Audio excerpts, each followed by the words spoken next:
नमस्कार, हमारे खास कार्यक्रम देश देशांतर में आपका स्वागत है। मैं हूं टीना झा। आज देश देशांतर में हम एक बार फिर बात करेंगे किसान आंदोलन की और सरकार और किसानों के बीच होने वाले अगले दौर के बातचीत की। किसान आंदोलन का आज 34वां दिन है। किसान संगठनों और सरकार के बीच बुधवार को अगले दौर की बातचीत होने वाली है। सरकार ने आंदोलन कर रहे 40 किसान संगठनों के प्रतिनिधियों को अगले दौर की वार्ता के लिए 30 दिसंबर यानी बुधवार को बुलाया है। संयुक्त सचिव ने अपने पत्र में उन्हें दिल्ली के विज्ञान भवन में 30 दिसंबर को दोपहर 2 बजे वार्ता करने के लिए न्योता दिया है। संयुक्त सचिव ने अपने पत्र में कहा है कि सरकार एक स्पष्ट इरादे और खुले मन से सभी प्रासंगिक मुद्दों का तार्किक समाधान निकालने के लिए प्रतिबद्ध है, लेकिन बातचीत को लेकर किसान संगठनों ने सरकार के सामने भी कुछ शर्तें रखी है और उनकी पहली शर्त यही है कि तीनों कृषि कानून रद्द किए जाएं। इस पर पहली चर्चा होगी। एमएसपी को कानूनी रूप से वैध बनाने को लेकर चर्चा की जाएगी और पराली जलाने पर जो दंडात्मक कार्रवाई के प्रावधान हैं उस पर चर्चा की जाएगी। साथ ही बिजली कानून पर भी चर्चा हो और इनमें बदलाव किए जाएं।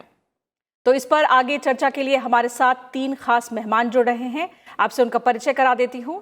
हमारे साथ देश देशांतर में जुड़ रहे हैं अशोक दलवाई, सीईओ हैं नेशनल रेनफेयर एरिया अथॉरिटी, कृषि और किसान कल्याण मंत्रालय। साथ ही जुड़ रहे हैं doctor Vinod Kumar Singh, head and principal scientist हैं एग्रोनॉमी विभाग के इंडियन एग्रीकल्चरल रिसर्च इंस्टीट्यूट में। और हमारे साथ जुड़ रहे हैं वरिष्ठ पत्रकार यतीश राजावत जी।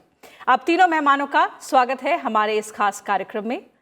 अशोक दलवाई जी, आपसे शुरुआत करती हूँ। सरकार ने जो 4 पॉइंट एजेंडा रखा है किसानों से बातचीत का, उस पर आपकी क्या राय है और क्या लग रहा है कि इस बार की बातचीत के बाद कुछ नतीजा ऐसा निकलेगा जो सबके लिए स्वीकार्य हो? धन्यवाद। हमको तो उम्मीद है। आप जैसे कहा, ये 34वां दिन है। हमारे किसान संगठन बैठे हैं और उनका जो एक जिद रहा है कि ये तीनों कानून जो है रिफॉर्म्स किया गया सरकार ने, उसको रद्द किया जाए। सरकार का कहना इतना ही है कि जो कानून हमने बनाया है सरकार किसानों के हित में बनाया गया है, देश के हित में बनाया गया है और ये तीनों कानून को हमारा देश का उच्चतम जो डेमोक्रेसी का एक सिंबल है, पार्लियामेंट में पारित किया गया है। डेमोक्रेसी में पार्लियामेंट एक हमारे सब सिटीजन्स नागरिक है, उनका एक प्रतीक है। तो मैं मानता हूं सबको इसको ख्याल में रखना चाहिए। फिर भी सरकार का उद्देश्य जो है ठीक है, उसके साथ मन भी खुला हुआ है। इसी कारण सरकार ने उनको कहा है कि आप आइए, हम खुले मन से बैठकर चर्चा करेंगे। जी। सरकार ने इससे पहले, जैसे आप जानते हैं कि माननीय कृषि मंत्री ने खुद 7 सूत्री लेकर एक चिट्ठी उन सबको लिखा है कि आप अजय बातचीत जो हुआ था पहले, उससे उभर कर जो आए थे पॉइंट्स, यही 6-7 पॉइंट्स था। उन पर कार्रवाई करने के लिए सरकार राजी है। तो कल जो बैठक होगी, इस बैठक में इन मुद्दों के साथ साथ अगर और कुछ किसानों को कहना है, किसानों के हित की दृष्टि से, तो सरकार मानने के लिए तैयार है। मगर इतना ही मैं कहना चाहूंगा और अनुरोध भी करूंगा कि जो पार्लियामेंट में पारित हुई कानूनों को रद्द करना उचित नहीं है। उनमें जो सुधार चाहिए, संशोधन चाहिए, वो करने के लिए राजी है सरकार। और खुद माननीय प्रधानमंत्री जी ने भी कहा है कि हमारा मन खुला है, माननीय कृषि मंत्री जी ने कहा है, सबने कहा है। तो मैं मानता हूं कि कल जो बैठक होगी विज्ञान भवन में, जरूर इससे कुछ एक हल निकलेगा कृषि, किसान और देश के हित में। ठीक है। यतीश राजावत जी, आपकी क्या राय है? इससे पहले भी हमने देखा है कई दौर की वार्ताएं हुई हैं, लेकिन सबके सब बेनतीजा रही हैं। अब अगले दौर से पहले भी देखें तो किसानों ने जो शर्त रखी है उसमें सबसे पहली मांग उनकी यही है कि केंद्र अपने कृषि कानूनों को रद्द करे। ऐसे में क्या बातचीत सफल हो पाएगी? क्या आसार लग रहे हैं आपको? टीना जी, ऐसा है, पहली चीज तो 2-3 चीजें मैं स्पष्ट कर दूं कि ये पंजाब के किसान हैं जो धरना कर रहे हैं। जी। दूसरी चीज मैं स्पष्ट कर दूं कि ये जो 40 किसान यूनियन है, ये सारी किसान यूनियन ज्यादातर पंजाब से ही हैं।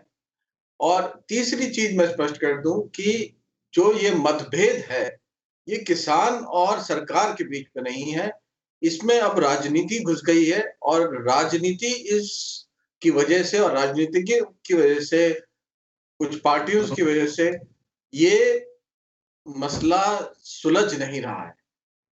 तो इसको मद्देनजर रखते हुए आपको ये समझना चाहिए कि पंजाब के किसानों का जो धरना है और ये जो 40 यूनियन को जो सरकार ने बुलाया है और सुलझाने की जो कोशिश की जा रही है, वो उसमें सारे देश के किसान नहीं जुड़े हुए, ना ही ये इसके जो इसकी रिकमेंडेशन जो आएंगी वो सारे देश के किसानों के हित में होंगी, सिर्फ पंजाब के एक तबके के किसान के हित में होंगी। आपको पता है कि पंजाब का किसान देश के बाकी किसानों से अलग है। मतलब औसतन देखेंगे तो आप देश के किसान के पास करीब 1 हेक्टेयर से कम भूमि होती है, लेकिन पंजाब में औसतन एक किसान के पास 3.72 हेक्टेयर यानी कि 3.5 गुना से ज्यादा भूमि होती है। तो वो अपने आप में एक प्रॉस्परस और खुशहाल और रिच फार्मर होता है पंजाब का। तो इसलिए जो ये बातचीत होगी ये उस मुद्दों पे होगी जिससे ये प्रॉस्परस फार्मर को क्या चाहिए और कैसे वो बात सुलझाई जा सके। अगर ये किसान और सरकार के बीच में बातचीत होगी और इसमें राजनीति नहीं होगी या राजनीति पार्टियां जो इसमें दखल अंदाजी कर रही हैं और अपनी रोटियां सेक रही हैं, अगर वो इसमें मतभेद नहीं करेंगी तब तो ये बात सुलझेगी और आगे बढ़ेगी। अगर राजनीति पार्टियों का अभी भी हस्तक्षेप ऐसे रहा तो फिर ये होगा कि ये किसान उनके बहकावे में लगातार जैसे सड़क पर बैठे हैं वैसे ही बैठे रहेंगे और परेशान रहेंगे और इस मुद्दे का कोई हल नहीं हुआ। क्योंकि सरकार जब कोई भी कानून बनाती है, पार्लियामेंट जब कोई भी कानून पारित करती है, वो पूरे देश को हित में रख के रखती है। वो ये देख के नहीं करती कि एक तबके के लिए या एक जगह के लिए कि एक एग्रो क्लाइमेटिक जोन के लिए हम ये कानून बना रहे हैं। वो देश की 127 एग्रो क्लाइमेटिक जोन को मद्देनजर रखते एक कानून बनाती है। अब उस कानून में संशोधन हो सकता है एक राज्य के हिसाब से या एक एग्रो क्लाइमेटिक जोन के हिसाब से, कुछ चीजों में संशोधन हो सकता है और वो संशोधन या तो कानून में हो सकता है या जो रूल्स बनाया जाए उसके बाद उसमें हो सकता है। इसी चीज की बातचीत करने के लिए सरकार इन किसानों को बुला रही है विज्ञान भवन में। और अगर किसान खुले दिल से और खुले मन से और खुले दिमाग से बातचीत करते हैं तो इसका ये बात जरूर सुलझेगी टीना जी।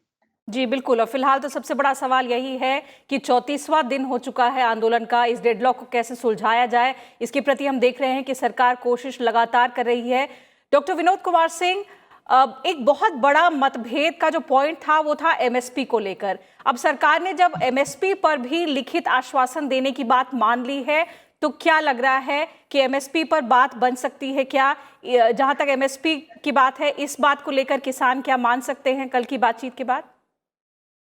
नहीं, देखिए, एमएसपी की बात जो पहले इससे वार्ताएं हुई हैं उस समय भी सरकार ने अपनी तरफ से पक्ष पहले भी रखा है कि हम एमएसपी को खत्म नहीं करने जा रहे हैं, एमएसपी की जो स्थिति है वही रहेगी। और आप पीछे को भी देखिए तो पहले हमारे पास कुछ 7-8 कमोडिटी थी जिसमें एमएसपी हुआ करता था, लेकिन वर्तमान में करीब 22 ऐसी उत्पाद हैं कृषि के, एग्रीकल्चर के प्रोड्यूस हैं जिन पे ये एमएसपी है। तो ऐसा एमएसपी के नाते ये मुद्दा मुझे नहीं लगता कि रुका हुआ है, इसमें बहुत सारी चीजें जुड़ी हुई हैं। और मुझे तो ये लगता है कि जो लोग आंदोलन कर रहे हैं, क्योंकि अभी तक जो निकल के आया है पिछले 34 दिनों में, इसमें कहीं वार्ता तो हुई ही नहीं है। केवल एक प्रश्न किया गया है कि हम ये बिल वापस सरकार ले ले। अब अगर कहीं वार्ता अगर शुरू होगी तो निश्चित है कि इसमें जो कहीं अगर कोई कमी है, कोई उनको गलतफहमी किसानों को है या कहीं पार्लियामेंट में, हालांकि काफी सोच समझ के विचार के बाद ये बिल बनाया गया है, अगर कोई कमी दिखती है तो उसमें सुधार सरकार करने का प्रयास जरूर करेगी। और लेकिन इसके लिए सबसे महत्वपूर्ण चीज है कि वार्ता हो। जी। और मैं ये कहना चाहूंगा कि किसान जो है वो केवल एक या दो राज्यों तक नहीं सीमित है, पूरे देश के बहुत बड़े भूभाग, जैसा कि 127 क्लाइमेटिक जोन की बात की गई, सबकी परिस्थितियां अलग हैं। और हर जगह एग्रीकल्चर तो हर जगह होता है, वहां पे ये चीजें लागू होनी है। तो हम एक छोटे से दायरे को लेकर अगर करेंगे, कोई निर्णय लिया जाएगा तो शायद सबके लिए उपयोगी नहीं होगा। यही कारण है कि कुछ ही लोग जो हैं इसको, जो आसपास में दिल्ली के हैं, वो इसके प्रति गतिरोध दिखा रहे हैं। लेकिन अगर उस बात को रखा जाएगा कि ये उस देश के इस भूभाग में ये उत्पाद होता है, वहां पे ये समस्या है, इस बिल को लाने से ये फायदा होगा, तो शायद ये किसान संगठन इनको भी ये समझ में आए। हाँ, उनकी परिस्थितियों के अनुसार से, जैसे पंजाब हरियाणा में हो सकता है उसके लिए कुछ मॉडिफिकेशन की जरूरत हो तो किया जा सकता है। तो ये सारी चीजें जब तक विचार विमर्श विस्तृत रूप से सरकार और किसान संगठनों के बीच में नहीं होगा, इसमें कोई निष्कर्ष ढंग से निकलता नहीं दिखाई देता है। सरकार ने लिखित आश्वासन, रिटन अश्योरेंस देने की बात कही है। किसानों का कहना है कि आप एक लीगल गारंटी हमें दीजिए, और इस मांग पर वो अड़े हुए हैं। लीगल गारंटी एमएसपी पर देने में क्या संकोच है या क्या दिक्कतें हैं सरकार की तरफ से, वो आपसे समझना चाहूंगी। एमएसपी लेकर दो बात है, हम सबको समझना चाहिए। एमएसपी का मतलब है मिनिमम सपोर्ट प्राइस, और इसका उद्देश्य दो होता है। एक है प्राइस सिग्नल और दूसरा है परचेज अश्योरेंस।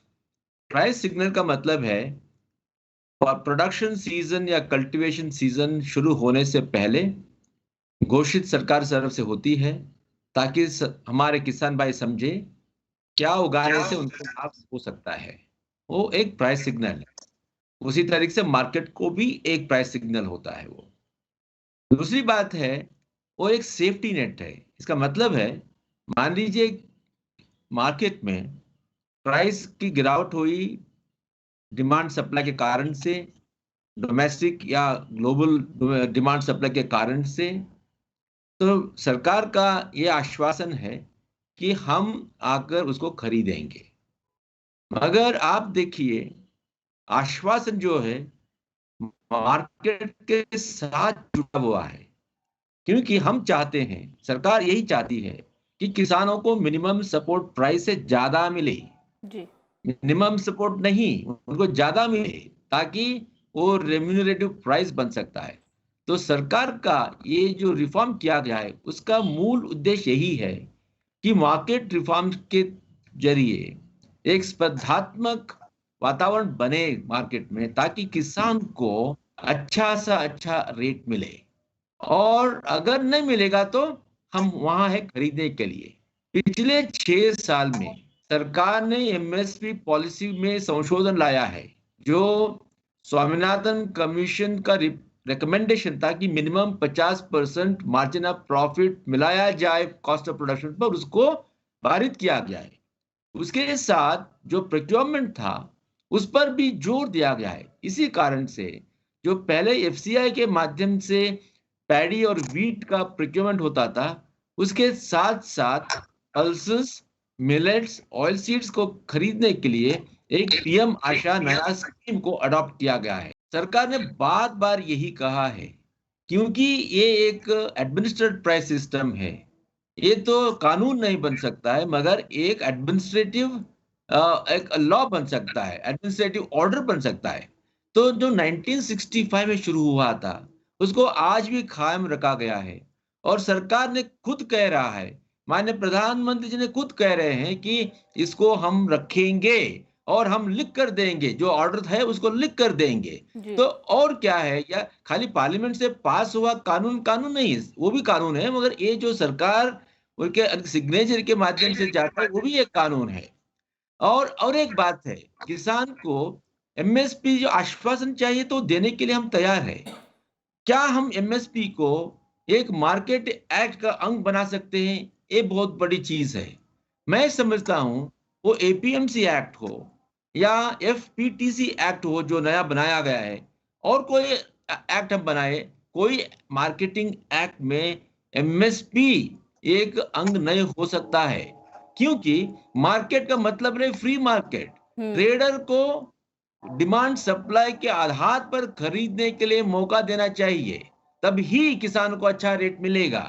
अगर मान लीजिए हमने कहा कि इस मिनिमम इस रेट पर आप तो खरीदेंगे, तो ट्रेडर कह सकता है नहीं, इसका क्वालिटी ठीक नहीं है या इसके लिए कोई डिमांड नहीं खरीद। अगर ट्रेडर्स नहीं आएंगे खरीदने के लिए तो सरकार एक कानून बनाने से किसान को लाभ नहीं नुकसान होगा। आप जानते बिल्कुल, हैं और कि यही आश्वासन है जो सरकार जब से ये कानून पारित हुए हैं लगातार किसानों को दे रही है। ये आंदोलन भी जब से शुरू हुआ है हम देख रहे हैं कि प्रधानमंत्री से लेकर कई ऐसे केंद्रीय मंत्री हैं जो बार बार किसानों को ये समझाने की कोशिश कर रहे हैं कि एमएसपी की व्यवस्था बनी रहेगी। यतीश राजावत जी, आपने कहा था कि ये राजनीतिकरण इस पूरे आंदोलन का हो गया है और शायद इसी वजह से ये डेडलॉक जो है वो चलता जा रहा है। ऐसे में सरकार की जो वेट एंड वॉच पॉलिसी है वो कब तक चलेगी? क्योंकि हम देखते आ रहे हैं इतने दिनों से जितने भी दौर की वार्ता हुई है वहां बातचीत एक तरह से हो ही नहीं रही है। किसान अपनी जगह अड़े हैं और सरकार ने भी अपना रुख साफ कर दिया है कि कानून वापस नहीं लिए जाएंगे, जिन रिफॉर्म्स की आवश्यकता है वो की जाएगी। तो ये डेडलॉक कब तक चलेगा? देखिए, ये डेडलॉक का कारण बेसिकली ये है कि किसान एमएसपी को यानी कि न्यूनतम सहयोग दाम, न्यूनतम पे आप फोकस करिए। सरकार ये कह रही है कि न्यूनतम यानी सबसे कम भाव पे सपोर्ट करेगी सरकार भाव को खरीद से। किसान ये समझता है कि ये सबसे ज्यादा दाम है और ये उसको मिलना ही चाहिए, और राजनीति दल लगातार उनको ये भ्रम दे रहे हैं कि ये सबसे ज्यादा दाम है जो आपको मिलता है। तबकि सरकार की कोशिश ये है कि उदारवादी नीतियों के तहत मार्केट को एक फ्री फ्लो दिया जाए और न्यूनतम भाव से हटा के इसको मैक्सिमम पे ले जाया जाए, यानी कि किसान को ज्यादा से ज्यादा दाम मिले, कम दाम ना मिले, न्यूनतम ना मिले, मैक्सिमम मिले, यानी सबसे ज्यादा मिले। जब किसान ये बात को समझ जाएगा कि इन नीतियों का एक सीधा सा मकसद ये है कि उसको सबसे ज्यादा दाम देने की ये जद्दोजहद है सरकार की, और ये जो कानून बने हैं ये उसी को पूरा करने के तरफ एक प्रयास है, यानी कि एक कड़ी है उस प्रयास में और भी कड़ियां हैं, और भी चीजें सरकार करना चाहेगी और करना पड़ेगा इन कानून के बाद। जैसे कि इसके रूल बने कि कैसे खरीद फरोख्त होगी एक मार्केट में या एक एरिया में या एक भाग में, तो वो सब भी कानून बनने हैं अभी। लेकिन क्योंकि राजनीतिक दल घुस गए हैं, मेरे हिसाब से ये वेट एंड वॉच नहीं है। सरकार जो है, सरकार लगातार, कृषि मंत्री तो लगातार बातचीत कर रहे हैं और बाकी नेता भी जो या तो पार्टी के हैं या सरकार में हैं, वो भी अपनी तरफ से कोशिश कर रहे हैं इनसे बात करने की। लेकिन जब बात अटक तब जाती है तब दूसरी तरफ पॉलिटिकल पार्टी होती है और अपोजिशन पार्टी होती है, और उस अपोजिशन पार्टी का एक ही मकसद है कि अपनी अहमियत को किसान के कंधे पे रखकर जताना और बढ़ाना, जिससे कि उनकी पॉलिटिकल मोटिव या पॉलिटिकल इनिशिएटिव को एक तूल या तहल मिले। ये चीज अब हो रही है, तो इसमें धीरे धीरे किसान भी इस चीज को समझ रहा है, और जैसे जैसे ये बातचीत चलेगी आगे, वैसे वैसे किसान इसको पॉलिटिशियंस के हाथ से अगर निकाल लेता है और अपने हाथ में रख के बात करता है और अपने लिए बात करता है, तो ये बात तीनाजी जरूर सुलझेगी। मेरा पूरा मत है, मेरा पूरा इसमें विश्वास है कि किसान की बात सुनी जाएगी, उसके हिसाब से काम होगा, बदलाव जो संशोधन होना है इन तीनों बिलों में वो भी जरूर होगा, और ये बातचीत चलती रहनी चाहिए। ये कल की बातचीत एक तरह से खत्म नहीं है। अगर धरना हट भी जाता है तब भी सरकार को किसान से बात करनी चाहिए, और हर गुट के और हर जगह के और हर प्रदेश के किसानों से बात करनी चाहिए। इसी तरह से सरकार चलती है। तो ये एक डेमोक्रेसी का एक भाग है और ये हो रहा है अपने तरीके से। इसमें मैं नहीं समझता कि इसमें कोई वेट एंड वॉच है, ये कंटिन्यूअस प्रोसेस है। ठीक है। डॉक्टर विनोद कुमार सिंह, आपकी नज़र में अब सरकार के सामने क्या विकल्प हैं? जिस तरह से यतीश राजावत जी कह रहे हैं कि ये कंटिन्यूअस प्रोसेस है, क्या पता कल की बातचीत के बाद भी कई ऐसे दौर हों किसानों और सरकार के बीच वार्ताओं का, तो सरकार के सामने फिलहाल की परिस्थिति में अगर देखें तो क्या क्या विकल्प हैं? देखिए, विकल्प तो बहुत सारे हैं सरकार के पास। अभी कल अगर वार्ता होती है, मैं अगर वार्ता कह रहा हूं कि सरकार की तरफ से पहले भी बहुत सारे प्रयास किए गए लेकिन वार्ता नहीं हुई। जी। अगर वार्ता होती है तो निश्चित है कि उसमें कई आयाम निकलेंगे और वो सरकार जो ये पार्लियामेंट में जो बिल पास हुआ चूंकि पूरे देश के लिए हुआ है, तो इसको इन लोगों के मतों को ध्यान में रखते हुए बाकी भी राज्यों के किसान के साथ संपर्क करके वहां की परिस्थितियों के हिसाब से वो इसमें परिवर्तन लाया जा सकता है, जिससे कि किसान के लिए, जैसा कि बताया गया कि ये किसान के और ज्यादा फायदा पहुंचाने के लिए बिल लाया गया है। तो ऐसे में हमेशा ये प्रयास रहेगा सरकार का कि किसी भी तरह से किसान को कहीं नुकसान ना हो। उसको अगर कहीं लगता है कि वहां पर ये वांछित बदलाव की जरूरत है तो उस पर नियम बनाए जा सकते हैं, उसको परिवर्तन लाया जा सकता है। और ये नियम एक दिन में नहीं बनते। नियम आप देखते हैं कि जब हम कुछ करने जाते हैं तब हमें पता चलता है कि काश यहाँ अगर ऐसा होता तो और अच्छा होता। ये लेकिन शुरुआत सबसे महत्वपूर्ण है। अगर हम किसी कार्य को जब शुरुआत करने जाते हैं तो उस समय लगता है कि पता नहीं ये होगा कि नहीं होगा, उसके सामने समस्याएं और बहुत सारी चीजें हमें दिखती हैं। लेकिन शुरुआत करने के बाद अगला कदम उसमें दिखाई पड़ता है कि इसमें यह बदलाव होना चाहिए। तो यहाँ पर सरकार के साथ जब वार्ता करेंगे तो निश्चित बहुत सारे विकल्प निकल के आएंगे। मैं तो ये कहता हूं कि एमएसपी के जो जोर दिया जा रहा है, ये एक वैज्ञानिक के तरीके पे मैं देखता हूं कि जो फसलों पे पहले एमएसपी बहुत लंबे समय से दिया जा रहा है, देश में सबसे ज्यादा एरिया में वही फसलें फैल गई और हरित क्रांति के बाद वो फसलों का दो दुष्प्रभाव, हम केवल इकोनॉमिक्स के टर्म में नहीं कह रहे हैं, पैसे के टर्म में नहीं, जो हमारे मृदा स्वास्थ्य पे है, पानी के ज्यादा दुरुपयोग के ऊपर है, ऐसे बढ़ता गया। तो हम केवल इस एमएसपी को पैसे के टर्म में न देखें, पूरे डिटेल अगर देखें तो ये जो नए कानून आए हैं इससे और भी फायदे होंगे। जैसे डाइवर्सिफिकेशन की संभावनाएं बढ़ेंगी। आज जो हम आज समस्याओं की बात करते हैं, चाहे वो वातावरण की समस्या हो, चाहे मिट्टी के स्वास्थ्य की, ये सारी चीजें कहीं न कहीं इसी के माध्यम से उसका रास्ता खुलेगा। तो बहुत सारे विकल्प हैं, वो तो अब बाद में आएंगे, लेकिन ये निश्चित है कि उनके ऊपर शुरुआत तभी होगी जब हमारी सरकार और किसान संगठनों के बीच में एक साथ बैठ के वार्ता आरंभ होगी। अशोक दलवाई जी, एक आखिरी सवाल आपसे लेती हूँ।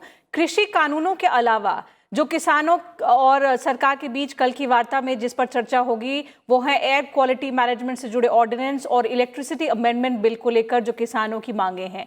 अब इन पर अगर इन दोनों उस पर अध्यादेश और बिल पर अगर किसानों की मांग देखें तो वो किस हद तक जायज है और सरकार का इन कानूनों के प्रति क्या रुख है?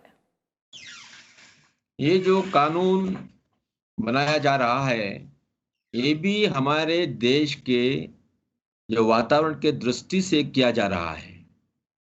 हमारा कल्टीवेशन या प्रोडक्शन एनवायरनमेंट है और मिट्टी के साथ जुड़ा हुआ है, पानी के साथ जुड़ा हुआ है और एटमॉस्फेयर में कार्बन कंटेंट के साथ जुड़ा हुआ है। अगर हम कंट्रोल नहीं करेंगे, जो वाटर का माइनिंग हो रहा है, सॉइल न्यूट्रिएंट का माइनिंग हो रहा है या प्रदूषण बढ़ रहा है, इससे कृषि पर ही उसका हानिकारक एक इम्पैक्ट हो सकती है जी। हो रही है।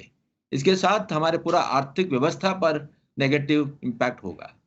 तो इसको ध्यान में रखते हुए सरकार तो कर रही है, मगर सरकार ने ये भी कहा है जो चर्चा में कल जो होगी इन पर भी खुले मन से सरकार चर्चा करेगी और किसान भाइयों का जो आक्षेप है उसके साथ उस पर जो संशोधन चाहिए उसको तो जरूर किया जाएगा।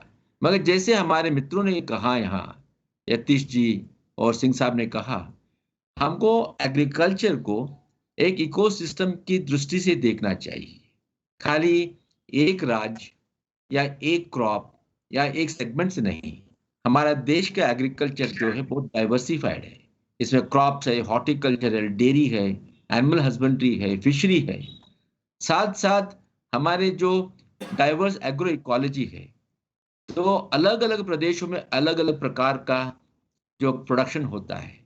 एमएसपी जो है उदाहरण, वो तो खाली 23 कमोडिटीज के लिए है, मगर हमारे देश में कम से कम 450 प्रकार के एग्रीकल्चर कमोडिटीज उत्पादन होता है।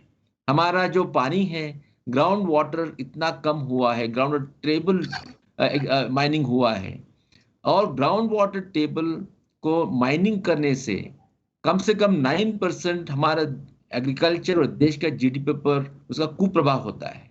तो देखिए, इतना सब जो हो रहा है, इसको ध्यान में रखते हुए किसान के दृष्टि से, कृषि के दृष्टि से, देश के हित दृष्टि से सरकार ये कानून बना रहा है। सरकार ये भी जानता है कि कृषि एक फ्लक्चुएटिंग रिस्क ओरिएंटेड प्रोफेशन है। इसी कारण से सरकार ने और बहुत प्रकार के कानून मात्र नहीं, प्रोग्राम्स को अपनाया है। जैसे पर ड्रॉप मोर क्रॉप है, या ऑर्गेनिक फार्मिंग है, या ई नाम है, और इसके साथ साथ सप्लीमेंट्री इनकम प्रोग्राम पीएम किसान, हर किसान को हर साल 6,000 रुपया पीएम किसान के तहत दिया जा रहा है। तो इसका मतलब है सरकार खाली एक ही दृष्टि से नहीं, बहुत सारे दृष्टि से देख रही है। तो किसानों को भी थोड़ा, मैं समझता हूँ, खुले मन से, खुले दृष्टि से देखने की आवश्यकता है। पंजाब में ही जैसे नीति आयोग का रिपोर्ट आया है, उनका जितना स्टेट सिटीज है, हर स्टेट में बहुत जल्दी से पीने का पानी का भी उनका प्रॉब्लम होना जा रहा है। तो मैं समझता हूं हम सबको देश की दृष्टि से, हम तो फार्मर है, हम एडमिनिस्ट्रेटर है, एक किसान है, एक आर्मी जवान है, उसके साथ साथ हम नागरिक हैं। तो बिल्कुल, और नागरिक का इस वक्त बहुत जरूरी है कि अन्नदाता जो विरोध कर रहे हैं उनको ये बात समझने की जरूरत है कि कई तरह के प्रयास किए जा चुके हैं और किए जा रहे हैं सरकार द्वारा, जिससे कि कृषि क्षेत्र का विकास हो। और जाहिर तौर पर कृषि का क्षेत्र अगर विकास करे, किसान विकास करे, तभी देश विकास कर सकता है। और ये बात बहुत अहम है और ज़रूरत है कि जो विरोध कर रहे हैं वो इस बात को समझे। तो फिलहाल इस कार्यक्रम में इतना ही। आप तीनों मेहमानों का बहुत धन्यवाद हमारे साथ जुड़ने के लिए और अपने विचार हमसे साझा करने के लिए। तो आज के देश देशांतर के इस अंक में इतना ही। कल फिर मिलेंगे एक नए टॉपिक और एक नए पैनलिस्ट के साथ। आप हमारा कार्यक्रम YouTube पर भी देख सकते हैं और अपने फीडबैक और सजेशंस भी हम तक भेज सकते हैं। नमस्कार।